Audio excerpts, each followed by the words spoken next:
Les gars, aujourd'hui on va parler français. Je vais vous dire selon moi qui est le plus fort des quatre. Bien évidemment, je vais parler de manière objective. Bien évidemment, il y a débat, mais pour moi le numéro un, c'est Pedri. Pedri est un magicien, il fait vivre le ballon, c'est un constructeur de jeu, il est vraiment fort, il sait dribbler, il sait marquer, même si la finition en ce moment c'est pas trop ça, mais regardez le but qu'il met contre Cadix. Il a la finition, il a la qualité de passe, la qualité de frappe. D'ailleurs, Xavi, il veut que Pedri tire de plus en plus car il sait qu'il a une bonne frappe. Donc, quoi demander à part que pour moi, c'est le meilleur. En deuxième position, et franchement, ça se tape. S'il y en a, ils pensent que Bellingham est plus fort que Pedri, je comprends amplement leur avis. Mais pour moi, Bellingham, même si Moussala est très fort, hein, ou Gavi est très fort, pour moi, Bellingham est le deuxième plus fort des quatre. Bellingham, il est vraiment, il est même plus technique que Pedri. Mais ce qu'il n'a pas que Pedri a, c'est la qualité de passe et la vista. Bellingham est très bon. Il a réussi à prouver dans un Dortmund. Sachant que Moussiala, lui, joue avec le Bayern. Même s'il prouve avec le Bayern, lui a prouvé avec une équipe qui est moins forte que celle de Moussiala. C'est pour ça que maintenant, je le mets dans ce top.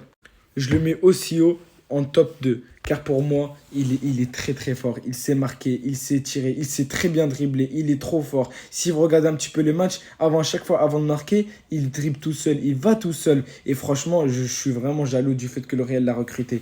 Même si je ne sais pas si je l'aurais recruté au Barça, mais il est vraiment fort. Et pour moi, le numéro 3, malheureusement, même si je suis barcelonais, il faut être objectif. Pour moi, Moussiala est le troisième plus fort des quatre. Moussiala, bah, vous connaissez tous sa qualité technique, hein. Je crois qu'il n'y a pas besoin que je vous remonte la Coupe du Monde de l'année dernière. À la Coupe du Monde, il a été éliminé en phase de poule et il a fini avec le meilleur dribbleur, le joueur qui a réussi le plus de dribbles. Quoi d'autre à dire, à part qu'il est trop fort. Techniquement parlant, il est bon. Mais par rapport à Bellingham, lui a une bonne équipe pour l'accompagner. C'est pour ça que Bellingham, pour moi, il prouve plus alors qu'il n'a pas une bonne équipe. Maintenant qu'il joue au Real, on voit déjà l'étendue de sa force. Il a marqué 3 buts et une passe D en 2 matchs, ce qui est énorme. Et vraiment, je m'inquiète pour le Pichichi cette année. Maintenant, pour finir pour moi, Gavi qui est à la quatrième position. Il sait dribbler, pas comme les autres. Mais le problème, c'est que selon moi, il a ni une bonne qualité technique, il a ni une bonne qualité de passe, ni une bonne qualité de frappe. Même si dans tous ces domaines, il est quand même, on va pas dire qu'il a un niveau médiocre, mais pour moi, il n'a pas sa spéciale, comme le dirais-je. Et pour moi, comme les gens l'appellent le catcheur, mais c'est vrai que pour moi, il fait que courir.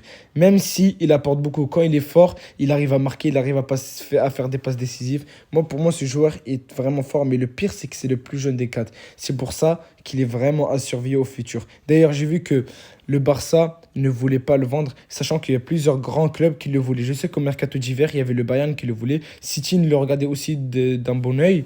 Il n'y a pas que cela, il y a aussi PSG. Mais pour moi, c'est une bonne carte à garder au Barça.